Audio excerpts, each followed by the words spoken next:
Hello hi नमस्कार जय Jagannath students. इस वीडियो में हम लोग सेंट्रल डॉगमा के बारे में जानेंगे। सेंट्रल डॉगमा मॉलिक्यूलर बायोलॉजी का एक बहुत इंपॉर्टेंट टर्म कॉन्सेप्ट है।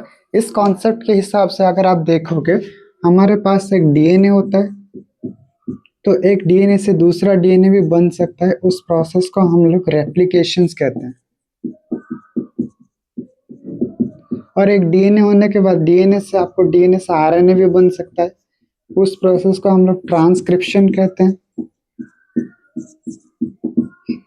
एंड अगर आप देखोगे, आरएनए से भी डीएनए बन सकते हैं, जो कि रिवर्स डायरेक्शन में होता है। उसको हम लोग रिवर्स ट्रांसक्रिप्शन कहते हैं, जो कि वायरसेस के पास देखने के लिए मिलता है। ओके।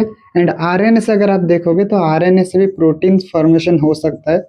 जब आरएनए के ऊपर बहुत सारे राइबोसोम्स बैठते हैं तो आरएनए से प्रोटीन बन सकता है, और उस प्रोसेस को हम लोग ट्रांसलेशन कहते हैं।